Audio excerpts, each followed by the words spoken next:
My parents had careers where you go to work, you know the people at your work, you go home. You might have people might have church, they might have this, but I knew I wanted to be in the community that I was participating in. And in order to do that, you've got to be proactive enough to get outside of your bubble. My efforts in meeting lots of people over time led me to meet a handful of centurions that said, you need to go into this. Not so much for meeting people, but because if you're going to be a leader in the city and you're going to push for change, you need to know how it operates.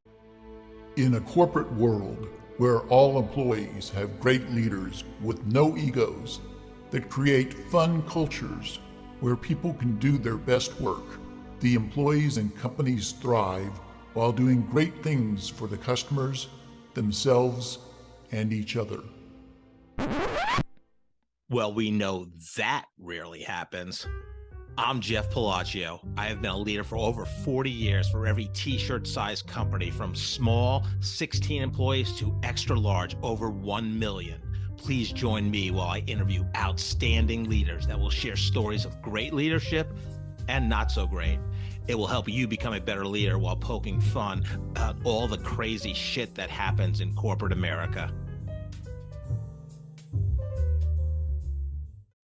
Hi, I'm Joe Deshawn, and welcome to the Corporate Couch with Jeff Palacio. Today, Jeff is interviewing Marc Shaffer.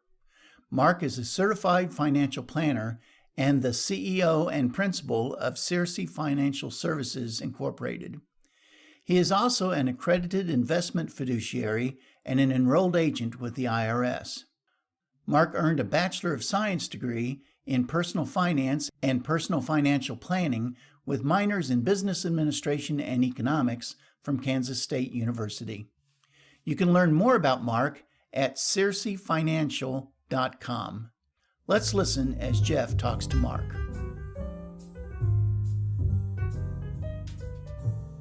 Marc, thank you for joining me on the Corporate Couch this December 15th, 2023. We're getting ready for the holiday and Christmas season, so thank you for coming on today.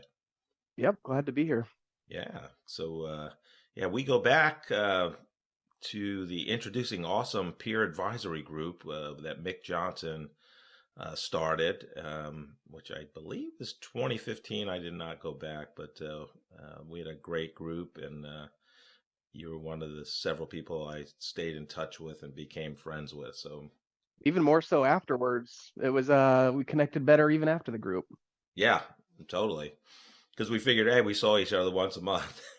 True. We didn't have to. But I'm very excited to get into your career. And it's always love to start with a fun question. So even those people that know you fairly well, not your best friends or your family members, but fairly well, what one thing about you would surprise them? I guess in high school, and my family was really into motorcycles. So I raced motocross in high school. And did it out south of Topeka, where I grew up, at Linden, Kansas. So most Sundays were spent at the racetrack through high school, and that was kind of my hobby. And my parents, both of them at the time, had Harley Davidsons. They'd ride their Harley down. I'd borrow my dad's truck, and he'd make me pay him $15 wear and tear on the truck every Sunday because that's who my dad was. But took it down to the racetrack and had a really fun time. So that was really a fun activity I did for a while. So people that don't know me, but look at my senior photo from back then. It's me with a motorcycle and bleached out hair and a gold chain and Fox gear. And then my number was also 420, which was a joke back then, but Oh, wow. it was an interesting lifestyle back then. Wow, I knew a little bit about the motocross. I didn't know your parents had Harleys. That's phenomenal. Yeah, they did the Sturgis thing for a while, but they were the trailered up type, and rode them about 30 minutes outside of Sturgis rather than ride them up from Topeka. But that was kind of their deal. And actually, my mom got rear-ended coming home from a race one day. Not bad, but Wow. it was my mom's midlife crisis to get one and follow my dad. So it was kind of fun to see them do that together for a while. Yeah, that's interesting, that Sturgis strategy, because I did that with marathons. I've completed 5 marathons, but I started on mile marker 25. So, yeah, I guess I've done that too. That's good. uh, I thought you were going to say your senior picture. You're like scratched up. You had Broken arm, road yeah. burns or or something on Never, your still face. never broken a bone, even in races and all the Wow. other craziness in life. So that's another interesting fact. Hopefully, I didn't jinx myself. Yeah, I'm sure you didn't. So what else was fun for you growing up as a child in Topeka? What did you love doing? Yeah, I was the outdoor kid that lived on a dead end, so it was really nice to be at the edge of a dead end with a field. So the reason I had a motorcycle was because I could take it from the garage right outside. And along with that, as a kid, you had the outdoor forts, you had spin outside all day. You also had the obsession with fire. So I got in trouble with making fires as, an 8-year-old and almost burning down the whole neighborhood. But everybody survived, but it was a fun outdoor area because I lived north of Topeka, about 20 minutes. Went to Seaman High School, so it's a good place to grow up. I'm glad I am no longer there. Right, the capital of Kansas. There we go, Topeka. Yes, yes. Yeah, very nice. So you're one of the few guests that really knew what they wanted to do in college, and we'll get to that. But when you were young and growing up, what did you have aspirations of? Hey, when I'm an adult, I want to do this. What was this for you? Yeah, my parents. I don't come from a history of going to college. My parents didn't go to college. I take that back. My mom did, but never finished. And so it was always, you're going to go to college and you're going to be a student of some profession. And I didn't really understand the sales profession. Not that I'm in there now, but everybody's in sales when you get down to it. But at the time, I was real good at math, and my parents told me engineering was the way to go. So I was raised to kind of look into engineering, which led me to K-State, right? Fast forward, that was not for me, not because I failed out of it, but because of the commitment of what it took to become an engineer at K-State. It's just studio time. And I was interested, more background into that.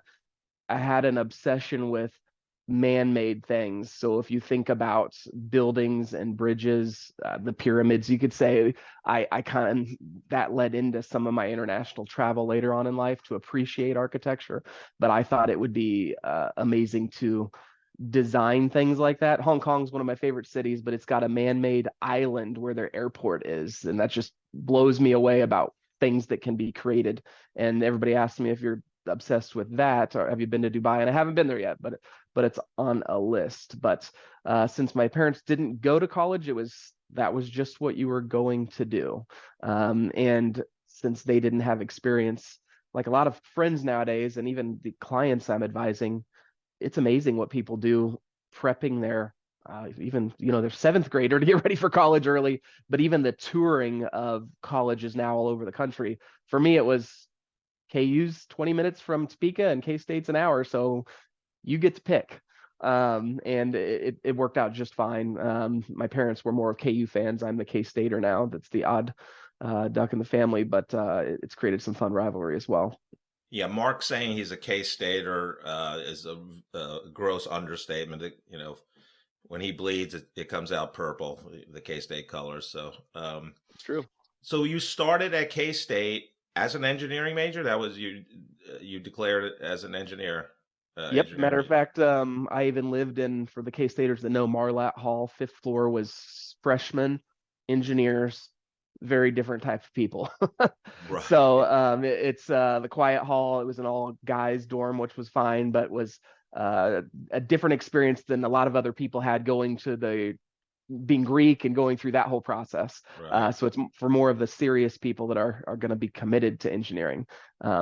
Didn't last much longer than a half a semester. So after your fall semester, you declared you went into the financial planning. Yeah, Curriculum? so you might not know this story. My parents, I'm an only child, did a good job of saving what I thought was a lot of money as an 18-year-old, right? Any amount of money is a lot of money. They said, you can have the money we saved for you to go to college, because for me, I got a scholarship on academics. So long as I kept like a 3.5, it was pretty much a full ride, which back then it wasn't a lot of money to have a full ride, like maybe $12,000 a year for tuition and room and board, or 12 to 15. And so that was actually for engineering through Southwestern Bell, is where my mom went. Even though I didn't stay in engineering, I got to keep it all 4 years. But because they gave me a small pile of money, they said, meet with our advisor. You should probably figure out what you're going to do with this little bit of money to be responsible with it. And I met with their advisor through Edward Jones. Oddly enough, this was a Topeka advisor, and he's probably my age now when I was meeting with him as an 18-year-old. And he talked about investments and long term and stuff that I didn't know about at the time, because personal finance in high school wasn't really a thing like it is now. But that gave me the interest. I would love to do it. This seemed like a younger guy in a profession seemed to like what he did. I want to do that. So oddly enough, just the knowing that that's what I wanted to do changed out of the College of Engineering into the College of Business. And that is not where I graduated from. It was actually through an honor society at K-State that I met the dean of the College of Health and Human Sciences. And my major at K-State, the degree on my wall actually says Family Studies and Human Services. It's now called Personal Financial Planning, but my degree is in exactly what I'm doing now in terms of advising people on family relationships, money type therapy. I'm not a therapist, but the dynamics of going into kind of understanding how people tick and what drives them and what roadblocks they have in front of them because of a past. That's the part that you help people with most, because at the end of the day, the commodity part of it's the investment management. I like to say we do it better than everybody else, but there's no guarantee in investment returns. So when everything's a commodity, the value is the difference in what people are finding. But that degree has been really helppful for me in what I'm doing now with helping families. But people think it's crazy because if you're a K-Stater, it was in Justin Hall. Justin Hall wasn't called family. The college used to be called home economics. And so when people think of home economics, they think of women. So it was the college with 90% women and then a few guys. It's now transitioned to having kinesiology and basic nutrition and some other majors in it. But I'm really proud of that degree because it's totally different than just knowing business, which is important too. What great parenting by your parents to turn you on and to that financial advisor, because there's no learning like real life, right? Mm-hmm. So you got to meet and got change. It really changed your whole life, that one meeting. Yeah. I mean, Yep. yeah. And back then, it wasn't tied up in 529 plans that could only be used for qualified education expenses. So it was just a brokerage account. Do whatever you want Right. with it. So I was stupid too. I bought, instead of having the motorcycle I raced, and I had the street behind the crotch rocket that was fun to have on campus to get around. I bought one of those, and then I bought a new car. So I was a little irresponsible with it, but kind of learned what you leave alone can grow and significantly. So it was kind of nice to be able to use it to leverage, get a loan. I learned not to, to avoid credit cards. So this advisor, educated an 18-year-old the way they needed to, but also didn't put up the roadblocks on allowing me to make. None of those were mistakes, but they lean towards experience, which is fun too. When you have money at 18 through really in your 20s, you do stupid shit with it. Yep. Nothing I regret, so it's good. Yeah, the crotch rocket, nice. Running around Aggieville. I'll have to send you some good pictures of that one in addition to the senior photo with the motocross bike.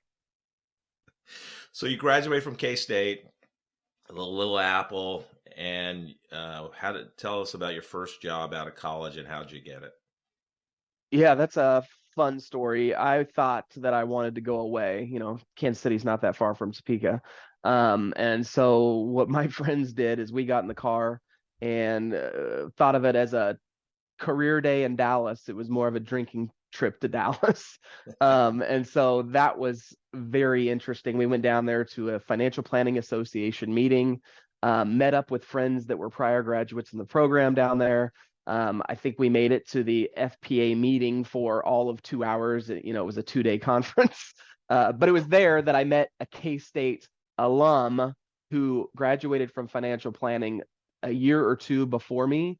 But she had started a business on helping placing financial planning students or people that had graduated or were interested in the financial services industry with jobs, and kind of made friends with her. And she actually found me a few opportunities. I interviewed in Des Moines, I really wanted to go to San Diego and had some conversations with the company there.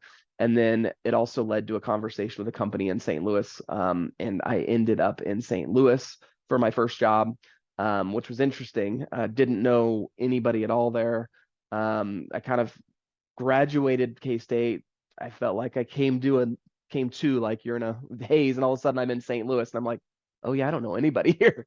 So for me, that was an interesting wake up call, and it wasn't that I didn't like St. Louis; it was just hard to get started. Maybe that city's harder to start in as somebody from somewhere else. I kind of tell that story, but I worked at a financial planning firm as an associate for 3 guys that broke off of AXA advisors that were great salesmen, not great financial planners. They are great people and they are great financial planning. They're doing very well now, but it was them 3 and a secretary and me. And since they wanted me to do the financial planning, they said, just take it, run with it. You learned in college, right? So although they're great guys, there wasn't really the mentorship or the training or anything like that. But what was really nice was because they didn't have formalized processes and it was so new. I think at that time it was 3 or 4 years old. They said, make this whatever you want. And I thought, well, I need to get credentialed. So studying at work, not having to do it at night, like I know people on my team have to do now because we have work for them to do. I was able to get through a lot that first year, in addition to working at a bar, which was 3 buildings down from where I did the financial planning job, got off work at 4, and then walked down and put an outfit on for waiting tables and bartending at a bar called CJ Muggs. So they didn't know anybody. I might as well work and make some money. And the people at the bar became my friends. So that was a good experience because in that first year, I had fun meeting those people. But it's that weird phase of you don't want to grow up and you have a real job, but you're meeting people that work at a bar aren't really career people sometimes. So there were times I ended up late at night in East St. Louis, and that's stories for another time. Oh, Uh, wow. yeah, but Yeah. I There's will a tell you that first year was able to pass my CFP, Series 7, Series 65, and life, health, and accident insurance licenses. So it was like busy studying and working and kind of getting the framework for transitioning next. But I lasted just under a year in St. Louis. wow. Yeah, there's a dance club in East St. Louis. They do dances. They're PTs, I think. I might There's a have. lot of them right across the river. Some interesting places that they close down at 8 a.m. because it's a different laws in Illinois than Right. Missouri. Yeah, it's East St. Louis, but it's in Illinois, right? Yes, yes. Funny. At CJ Muggs, any of the clientele that you served and became to and you knew them, did any become clients? Not one. Okay. My role wasn't in sales at the time, and oddly enough, I didn't feel like. Now I think about what I do today and meeting with clients right daily, right? There, I think the partners were more out meeting, so I don't remember a ton of traffic into our office for meetings. So, and this was also 18 years ago, so I don't remember it as well.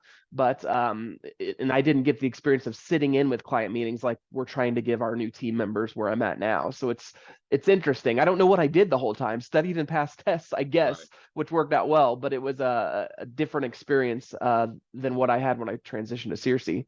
So, interesting. I mean, what a great opportunity. They basically said do the financial planning for their clients, right? That was your job as well as studying for Yep. your certifications.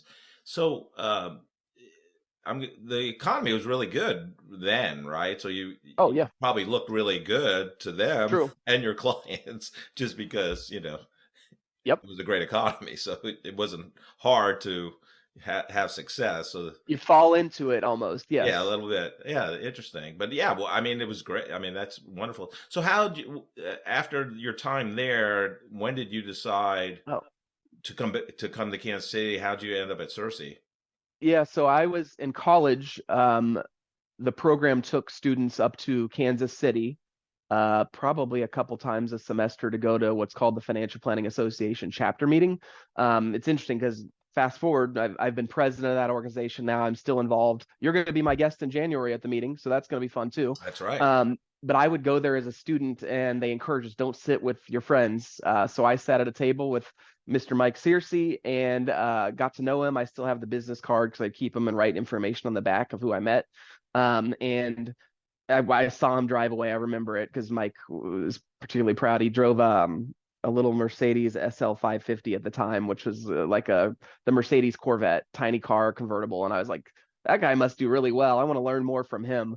But if you know Mike, he said, "Why would I hire you? You don't have any experience." When I met him my senior year, so there was no come in for a meeting or an interview or get to know the company. But I kind of took that as I'll prove you wrong. Like there's got to be experience. But what I did do was call him a year later. I met him. So this was probably in December. And I said, I'd love to come back to Kansas City. I have 6 months of experience in St. Louis and passed a couple of tests. And he goes, let's talk. And so that opened up the door. And I was actually interviewing at another job, and life could end up really a lot different too in Lawrence. I just knew I wanted to come back closer.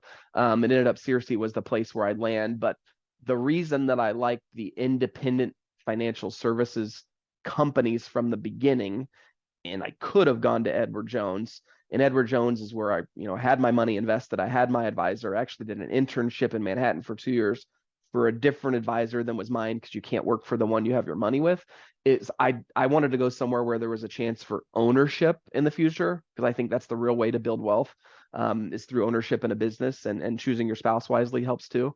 But I knew that it was hard to become an owner at Edward Jones, and there is a structure now, and I've learned more about it. But they, at the time, wanted you to door knock and bring on business, and if you failed at that, you weren't to find it. You just didn't. You went somewhere else, right? And so you could be a great financial planner, terrible salesman, but there's so many people that would leave my industry altogether because they just couldn't convince someone door to door knocking that they should do business with them. So I just wanted to avoid any of that failure altogether and go somewhere where I could get some mentorship and training, which I did not get at the firm in St. Louis, but moved to Kansas City with Mike Searcy and the small team we had then. And it was the total opposite. We need help. We're busy. We're growing. Drink from the fire hose and help wherever, however you can. And that I learned a lot in the first year that probably some people learn in 3 years. And that I liked at the time, because I, didn't have a spouse, didn't have kids. What do you do? And I did not have a bar job at that time. So I worked when I'm not playing, I was working. That was my motto for a long time.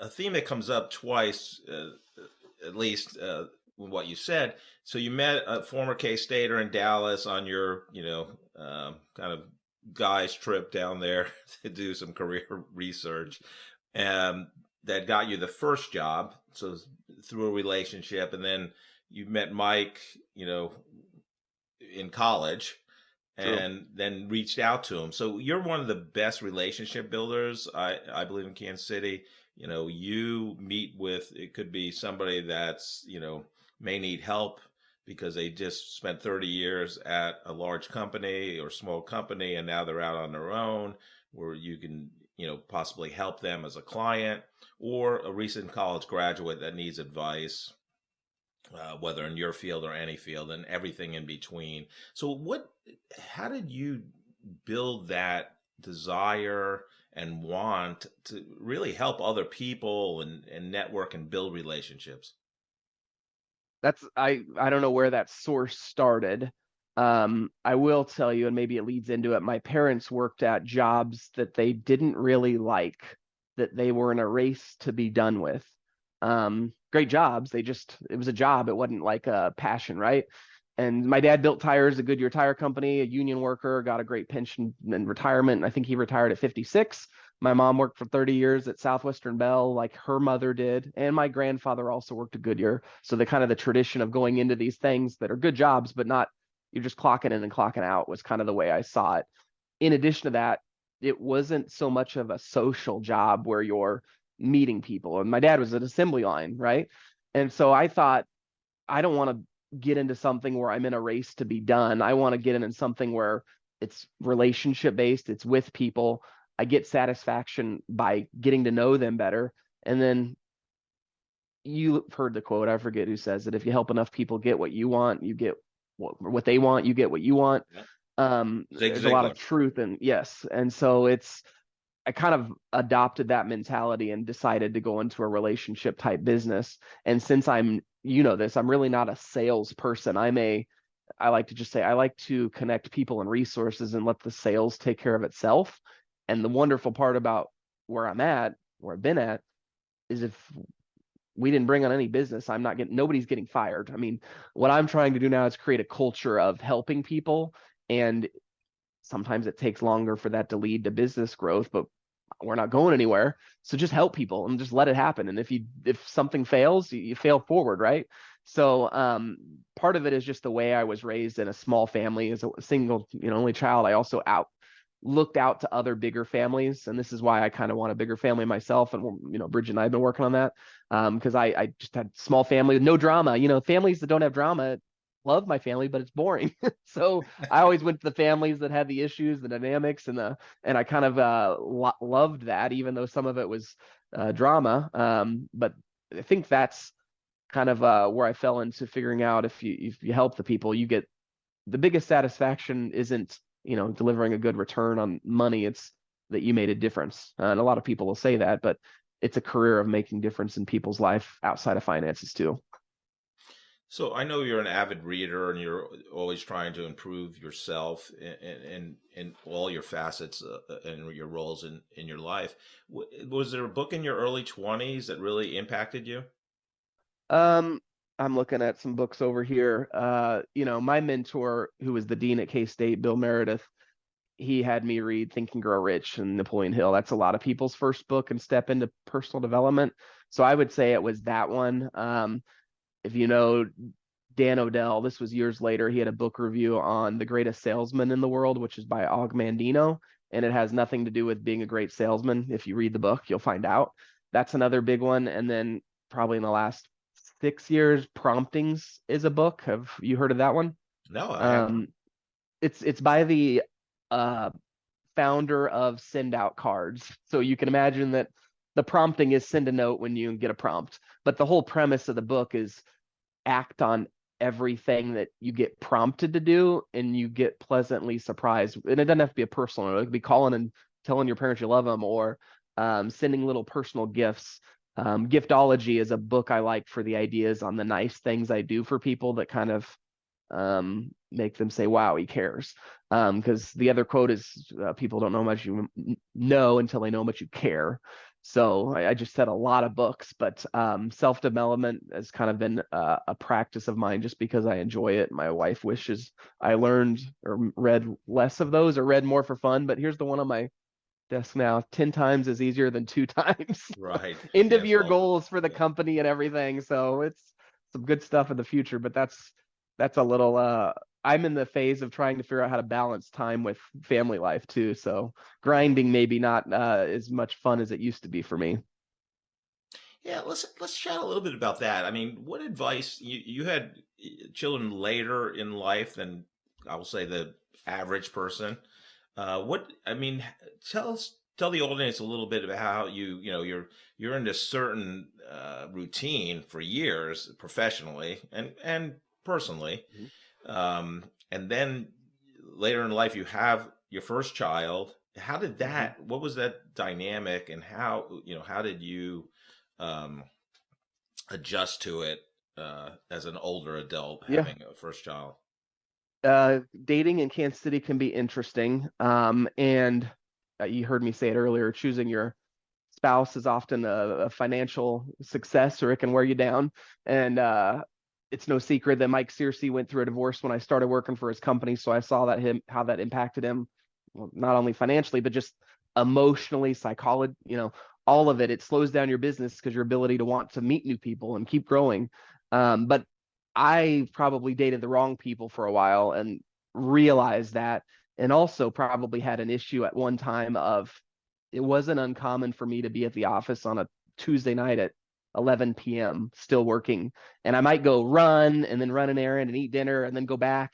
And part of that was because I was having roommates at a house I lived in and I didn't want to be around roommates. That's a whole nother story. But I was also kind of married to my work, and I kind of wondered, I must have been around, I'm 41 now, probably in my 32 or 33. Am I going to wake up like this when I'm 45? Because at that time, most of my friends were starting to have kids, less spending time with, things change. And I met Kay Blonde, who I also know, and she's a life coach. And for me, I was meeting with other sales coaches at the time, executive coaches, and life coaching was interesting to me because it's a well-rounded life. Sales, finances, all of that was going really well. But if I continued down that route, then I might have this career success, but not anybody to share it with, which is fine for some people. I just knew I wanted someone to share it with. And as an only child, I knew I wanted to have a family. But Kate, interesting enough, took me through a lot of exercises. The first year I met her, made fun of me for some of the girls I dated. Shaffer, what are you doing? I was like, I'm still having fun. But she said, you really need to get clarity around what you want life to look like and who you want it to be. And at the time, I didn't realize that I wanted someone that had their own career and was more independent. That sounds bad. I dated needy people, I guess is a way to say it. And my wife, we spend time together, but she's got a successful career. I love that she likes what she does, even though we went through a pandemic and her job was not fun for a pandemic. She was dedicated to what she did. So that part of it was, now I can continue to grow the business the way I want to and commit to a career, maybe work a lot because I'm still in that phase of life, but also meet someone. And it was a priority that they didn't already have kids. They weren't already married. I mean, I could have done that, but I knew there were things like that and wanted to have kids. So everything Kay had me write down for a priority, healthy, non-smoker, those little things. And then I met Bridget, and it was pretty easy and obvious that we would work out for the long term. In this town, when we met, the other thing you probably know, Jeff, in this town, you meet somebody and you already have 50 mutual connections, right? And Right. so when I met Bridget, we had a few, but not a lot. And so it was really fun. I lived in South Overland Park.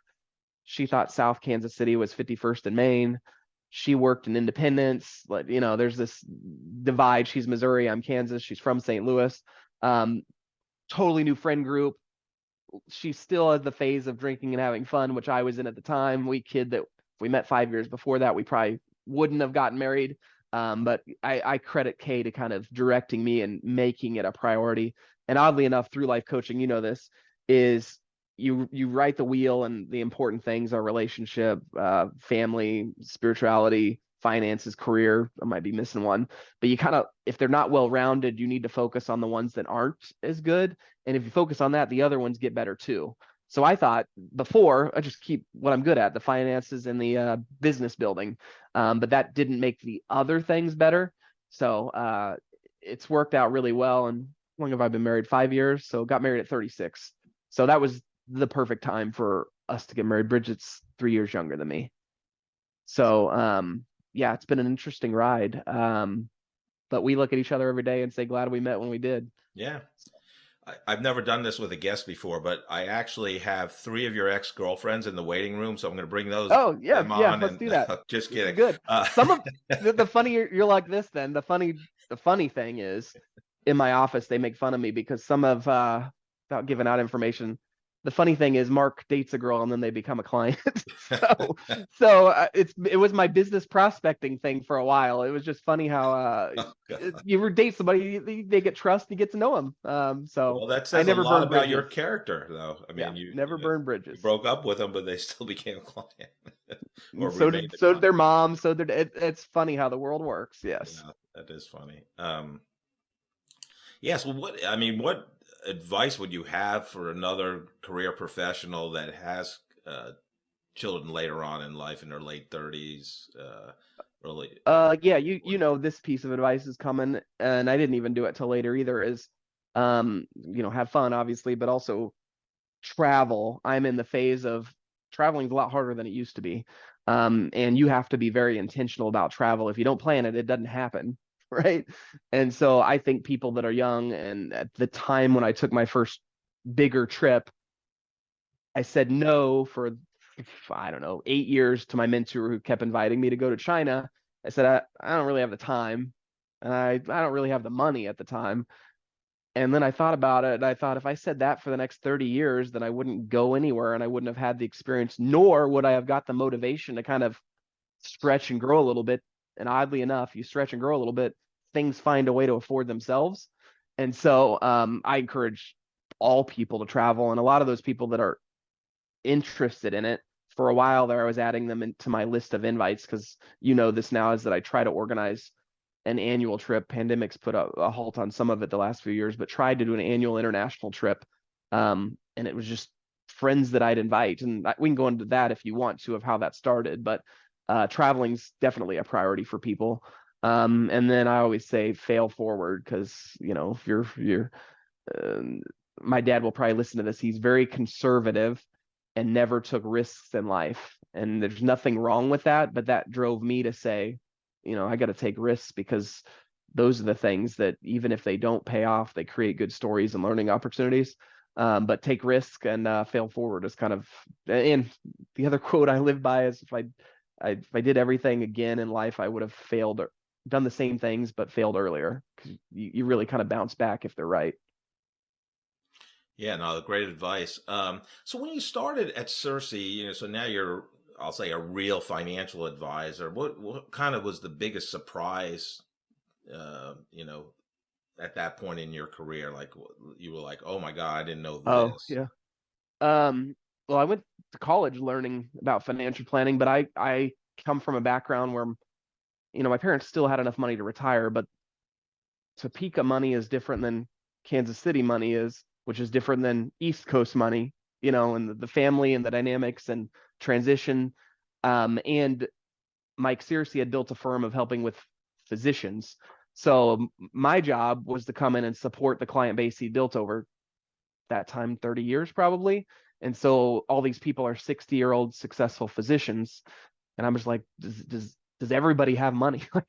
And I was new to Johnson County, and Johnson County is a wonderful place to live and work. And yes, there is poverty, but I was working with people that had money, not the other side of what also happens, and that I do an outreach for through charity work in Overland Park. But so I was just surprised about how much money people had. And then, at that time, we're fee only firm now, but we were not then. And the only thing we sold that got a commission on was life, disability, and long term care. And I was, as part of a financial plan, but I was like, this is just for security.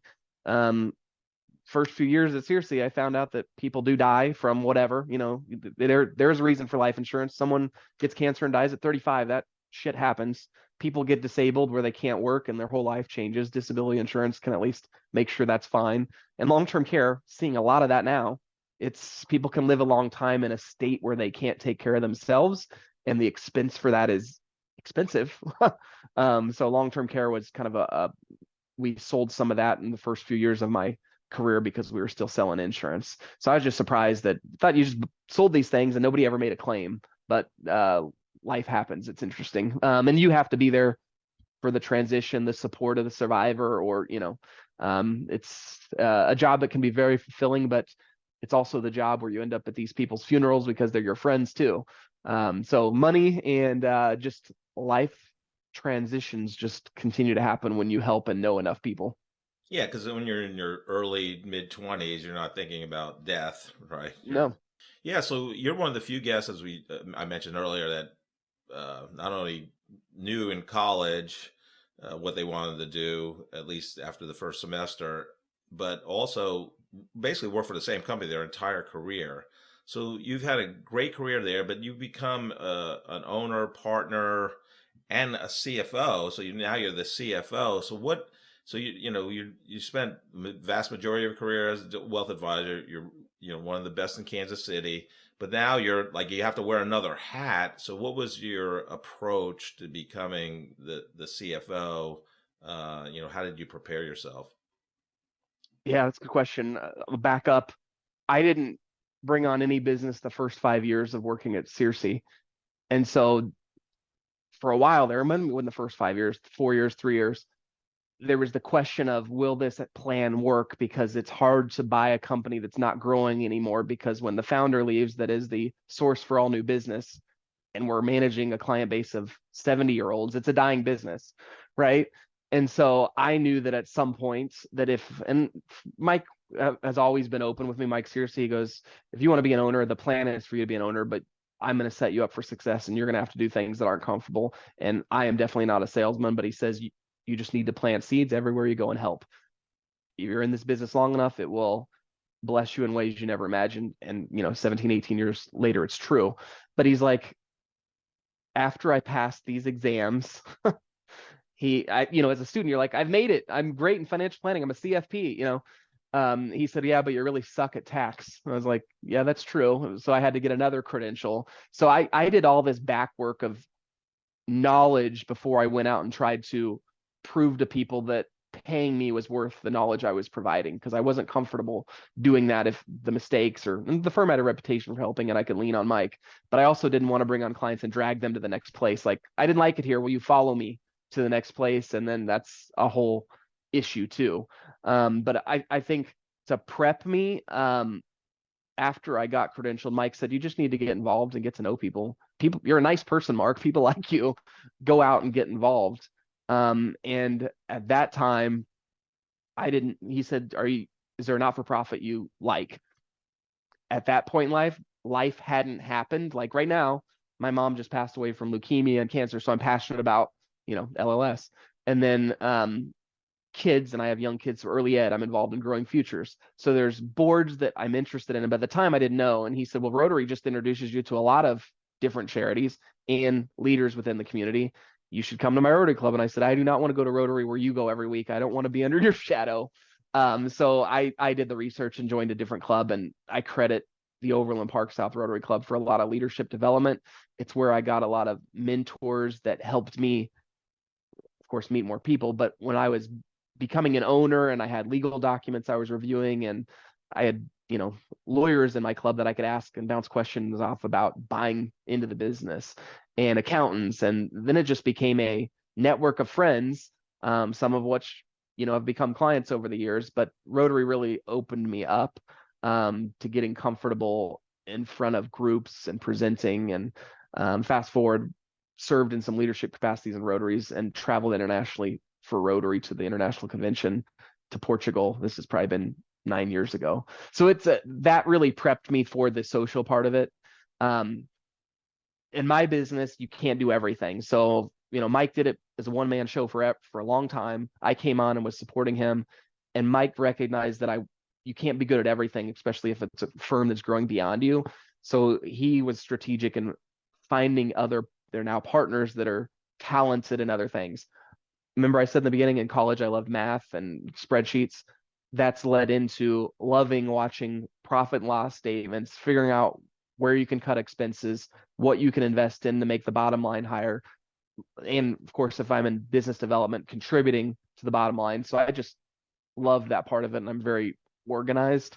So that CFO responsibility became me. What I'm not good at, and I knew this from the beginning, is operations. I wanted to be a financial planner, not CEO that has to, figure out where we're going in the future and what technology we should use, and what we should invest in. And that's Jessica, who's also a partner. And then I didn't want to do compliance. John does compliance, and he also does HR. I am not good at managing people. And then Ryan he's our CIO. He loves, even though I'm a financial planner, I don't spend all day looking at the stock market on another screen. People might think I do that. I do more of the planning and meeting with clients, and have a team that does more of the research, and I'm on the team that meets weekly to look at that. But this all leads into surround yourself with people that are better at things than you, and do what you're good at and like. And if you do that, everybody thrives and the business thrives. And so I just kind of fell into being fortunate to pick the thing I like, because I was the first partner that came on board. And then we knew we had to find the things that I wasn't good at to fill in those spaces over the next few years.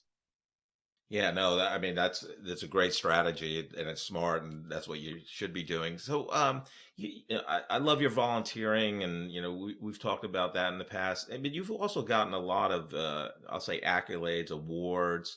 I know you were part of the Centurions. I forget what class, but talk a little bit about Centurions, because it's an honor to be elected and become part of that. So talk a little bit about that. But I would also like you to share with our listeners, like, did you have a goal of being in Centurions? Because I will say, I don't know how long it's been here, as in Kansas City, but like, I knew nothing about it, like, in my early career. So it's like, and I think it's phenomenal, and it's a great honor to be in Centurions. So talk a little bit about that. Yeah, I kind of, what led me into meeting people is another quote that I like a lot of, is the difference between who you are today and who you are in 5 years, 10 years, 20 years is the books you read and the people you meet. So I'm a book reader. We talked about that earlier, but meeting new people. I didn't know what Centurions was either, but I knew that there was opportunities to get involved in the community, to learn about the community you live in. My parents had careers where you go to work, you know the people at your work, you go home. You might have people might have church, they might have this, but I knew I wanted to be in the community that I was participating in. And in order to do that, you've got to be proactive enough to get outside of your bubble.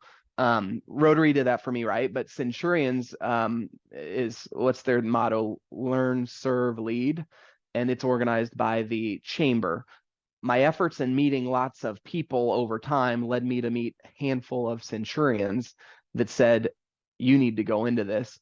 Not so much for meeting people, but because if you're going to be a leader in the city and you're going to push for change, you need to know how it operates. And for those that don't know Centurions, it's a leadership 2-year commitment. I was the class of 2019, so I got it in before the pandemic. It was a totally different experience during the pandemic, but once a month it's also organized by the Centurions themselves. You do a retreat up to the Elms at the time, get to know these 80 other leaders in Kansas City. And I will tell you, for me, I live and work in South Overland Park, and it's not very diversified from age, sex, sex orientation in terms of gay, Hispanic, minorities. Centurions makes it an effort to get leaders with different backgrounds because you need different opinions to continue to evolve. So that was awesome for me to meet people. And it wasn't just Kansas City's big. There's leaders in Liberty. It's total opposite end. So I met people I had never known before. And also once a month, you learn a part of the city, if it's the hospital system, if it's hospitality in Kansas City and how we're growing for conventions, if it's all sorts of interesting things that you take a whole day to lead and hear speakers. And then once a year, you take a trip to a peer city or a stretch city to have fun, but also learn from those cities' leaders on ideas to improve Kansas City, because the people in Centurions are kind of the ones making it happen. They're also not only business leaders, they're not-for-profits, they're civic people. So that's good, because a lot of people I meet are in business for profit. So I would say Centurions. And the trips for us, I love talking about them. The stretch city for us in 2019 was Austin, Texas. And that used to not be the huge city it is. So it was interesting to see and learn from the leaders, because you think of Austin as a great place with growth, but because of that, it has its own issues. And the year before was a peer city, which was Cincinnati. No reason to ever go to Cincinnati, in my opinion, but that's what people say about Kansas City too. But they had a brand new airport, which now we have, fast forward, right? They had a light rail system that was failing, where ours is really doing well. They had 2 states and a river that divided them. And so some economics, some teams that work together, where Kansas City has this divide and Kansas and Missouri don't work well together. So I love the fact that you could go to places you wouldn't normally go and get into the city like you wouldn't just visiting it yourself. But I tell everybody that's interested in learning how the city operates to consider Centurions for a lot of reasons. Yeah, and just to be clear, it's a nomination process. You go through interviews. Interview. It's not like you just sign up for Centurions. It's an honor to be. It's an elite group every year in different classes. And I don't remember, but it's one of those things that I didn't get in the first year. So anybody that's tried to get in, because they only have so many people, it's okay to try again. And because they have so many slots they got to fill, and there's a lot of good leaders. But that just means it's not your time. So I encourage people to keep applying, because it's worth it, even if you have to wait a while. And the typical age, just for people considering it, I was 35 at the time, just about to get married. So it's a good time. But there's also older people that are, their kids are out of the house, but they're still growing in their own careers. So it's kind of 30 to 50-year-old leaders in the city, and they become your new best friends for 2 years. And my wife was, you don't need more best friends. So it was hard to balance the, needing to be at home with the family and this new social outlet that was a lot of fun too. Just talk about in terms of how you serve your clients, and kind of there's a lot of wealth advisors out there. But what makes you different? What kind of is your superpower, if you call it that? And we can talk about the subsidiary company we have too, and how Alos has grown. But part of my background in family studies and human services and money therapy, and we actually, with all new clients, we want to get to know them on a different level, and sometimes they don't understand it in the first year because why aren't we talking about money? Well, we have to know what your priorities are. And my background in, some of that money therapy that I took in college and how they grew up, understanding their money script and why they act the way they do. We actually have them. I think your friend Terry is now with Culture Index. We have clients take Culture Index and have a conversation about what that looks like from a way that they operate, so we can help them overcome their own barriers to moving forward on whatever a priority is, all of which may have nothing to do with money, but it is their vision for their life. Because if you don't know what your vision is, and money and all these things we help with are the tools to achieve the vision, then it's not really, if you're unsatisfied and unhappy, then what's it worth having a lot of money to retire? You really got to focus on what you want. And a lot of people don't do that. They just want to know that they have enough to get by. So that's important too. This really lends to why I appreciate a lot of the coaching and the life stuff, the stuff that Kay's helped with too. And I'm no coach by any means, but we do our part to make sure that we're the person pushing them and holding them accountable to the things they say, even if it's outside of finance.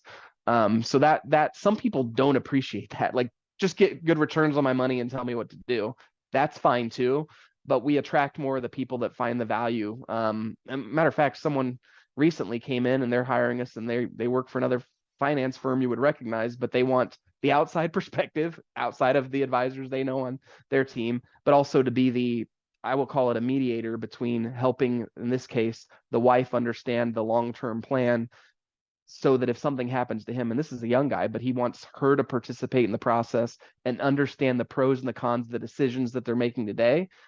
If she wants to be here someday, something might have to change here. And instead of him telling it and I become the deliverer of the news, or some people have never got on the same page until they're sitting in the office with financial planners saying, what does the future look like? Or what does 100 years look like in the legacy you want to leave? Most young people are just trying to get through the day with their kids.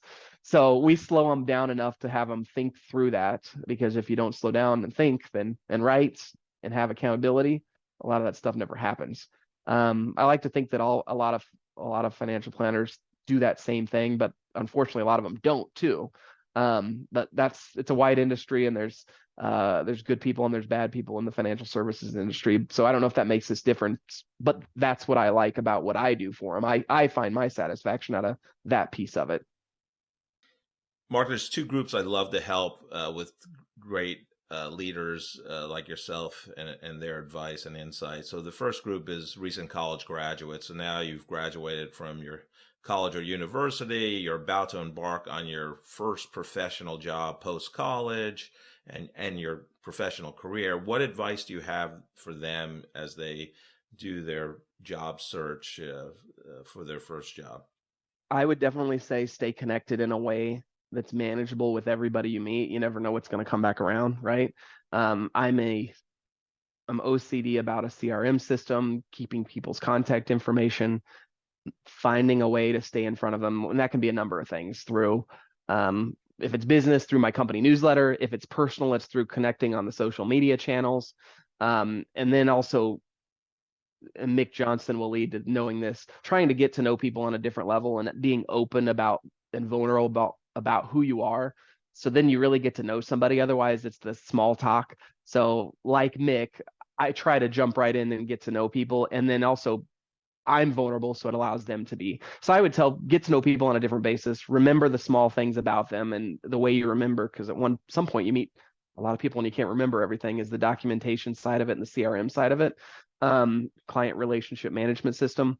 And I always say, I try to coach even my team, is personal notes matter. So it goes back to my promptings book I mentioned earlier. It's crazy how much people will still have a card I sent them on their desk, and sometimes I personalize it with photos 3 years later. Or it's just a way to show you care, thank them, appreciate them. And prompting says do it for a lot of reasons, because of course the company wants you to send more of their cards. But I will tell you that it does, it makes a big impact on a lot of people, no matter how you do it, handwritten or computer or whatever. Yeah, I will say you were kind enough to send me a card when I launched the podcast, and I literally had it up on my whiteboard taped up there. It was the cover of the card was the artwork for the podcast. So yeah, and a very nice note inside. So I love that advice. How about the second group is now you've become a leader. So now you have people that you're responsible for at your organization. And, before you were an individual contributor, what advice do you have for them as they begin their leadership journey and they're responsible for a team of people? Yeah, that's something that I am continuing to evolve on, because sometimes I like to just get stuff done, I'm in my home office right now, but I have an office where our team is. I'm really good at getting to know people out in the community, but you also need to get to know the people in your office. Get to know them on a vulnerable way, do things with them. They become your family. And as you know, you spend more time with people at work than you spend with your family sometimes.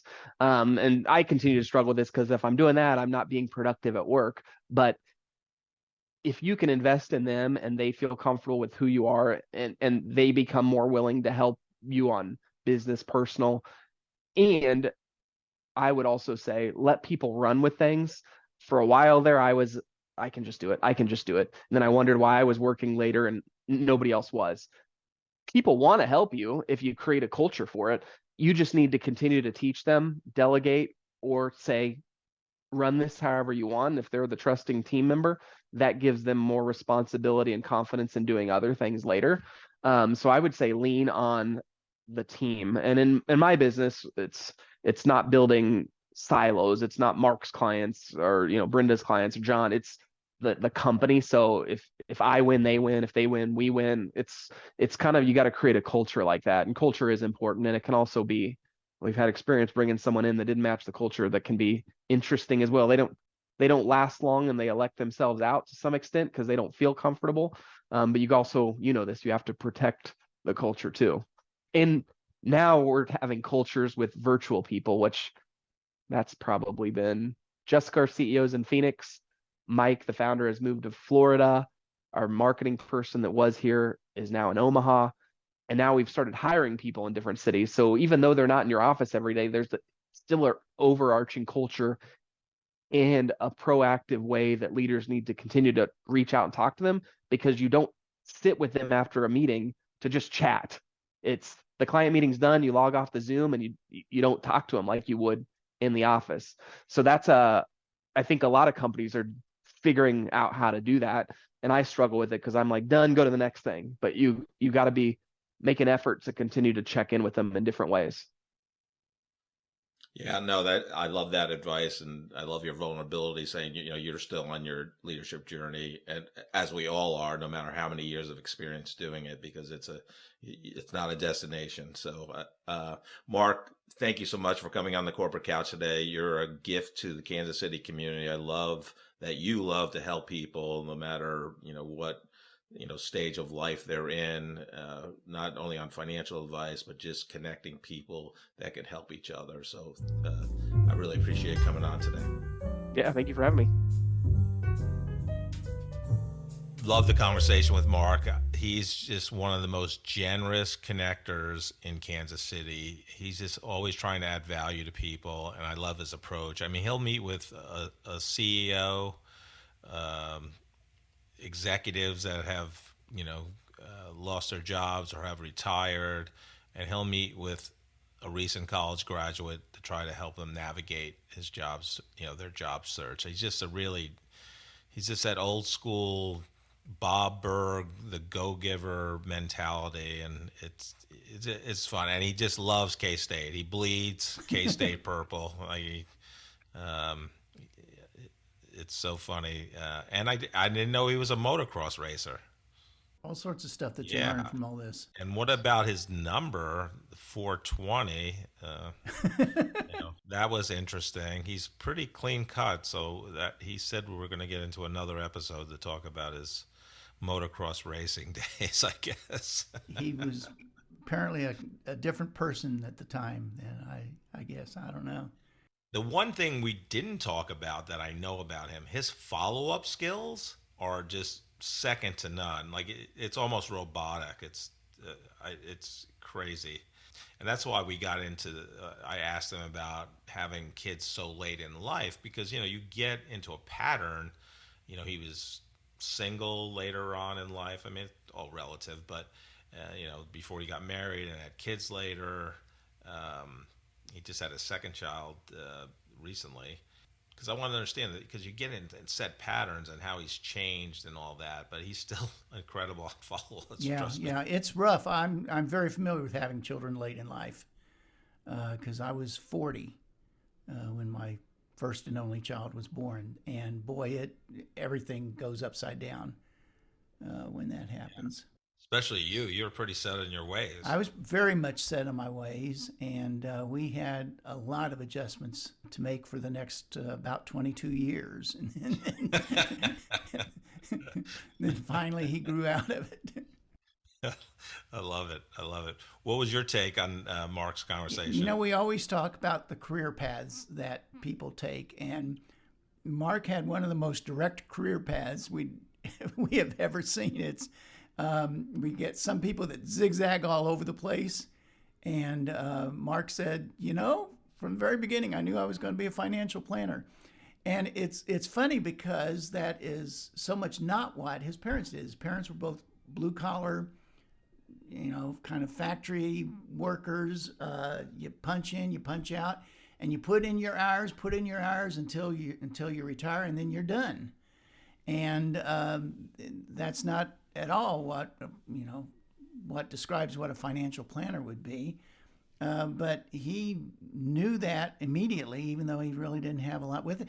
But am I right? His father had given him the experience in how to financially plan, even though I don't think he was intending for that to be a career path.